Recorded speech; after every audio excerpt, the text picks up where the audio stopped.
And that's it for just a bird's eye view of the seagrasses of Micronesia. Any questions? Yeah, we'll get there. With the transplanting,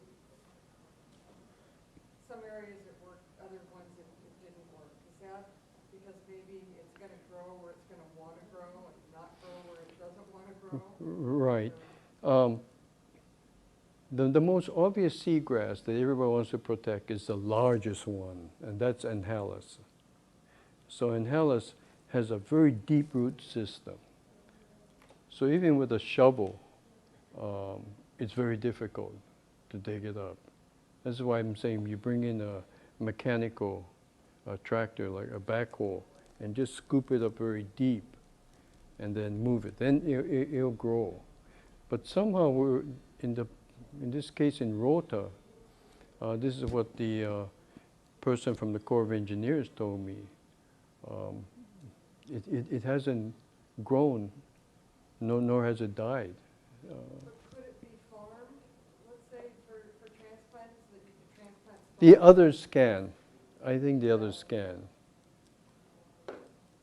Now, if we found a seed, lot of the seeds, like we did in Yap, we could harvest those seeds, and those we just kept in a tank, and they just grew with no problem. I don't know if they'll grow to complete maturity, but they were growing well in the tanks. The others are much easier to grow. Why is there so much seagrass around Micronesia area on our islands? It's just its patches. What's different? The abundance of seagrass in Micronesia. I don't know. I think I think Hawaii is pretty much similar to the Mariana areas, where I say Palau had 10, Yap had 7.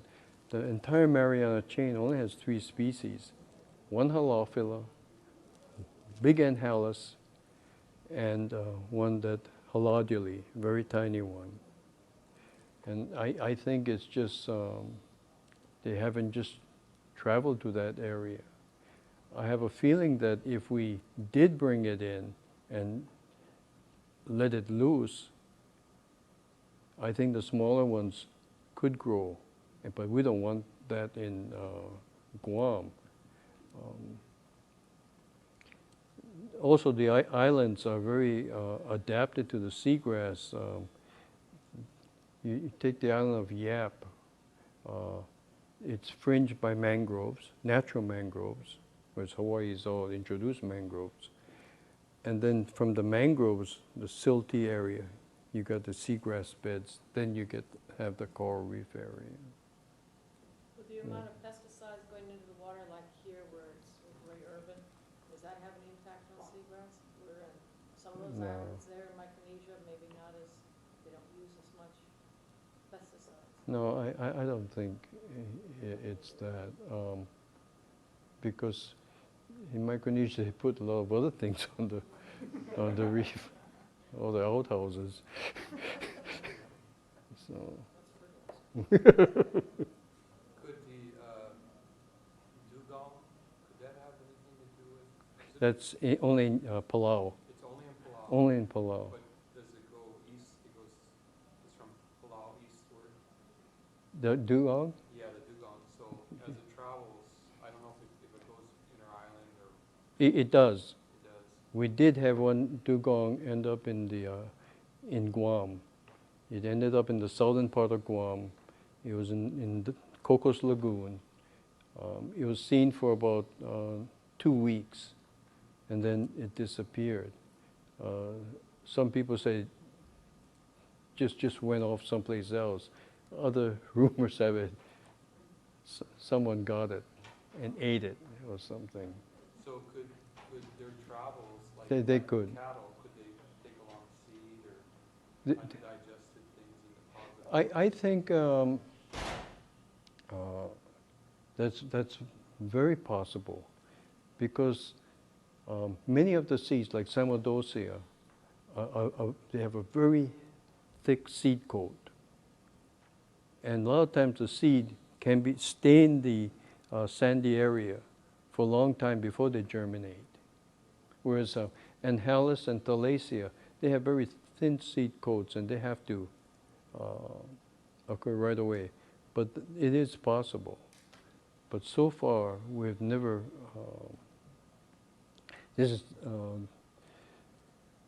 none of these other seagrasses have ever been found in the Marianas.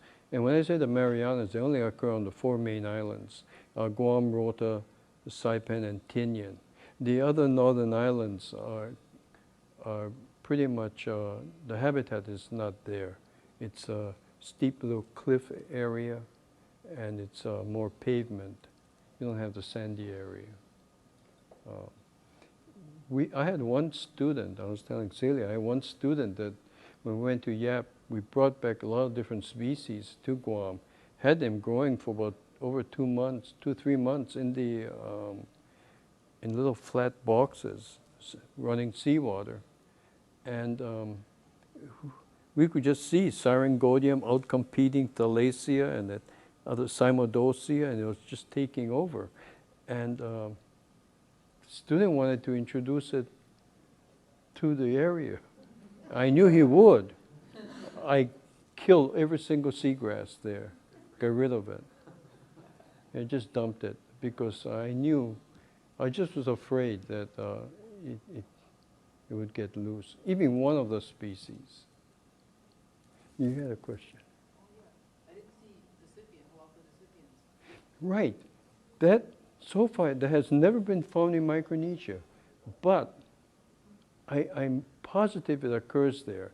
I think we had a specimen from Saipan, but I just couldn't see the hairs.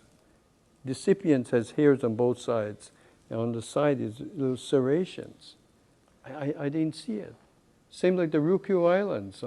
We found a deep water one, and I said in this paper, I think it's a new species, but we have to make more collection.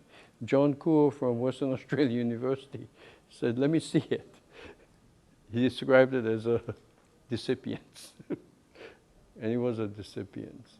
But I couldn't see the hairs. Those are very visible. So. Roy, any comments on rupia distribution in Micronesia? I only know of one record of rupia that was in Skip Stone's Flora of Guam. But I personally have never seen it. And when I say 10 species, I'm not including rupia. Because I think it's mainly found in fresh water. Fresher. You're right. Okay.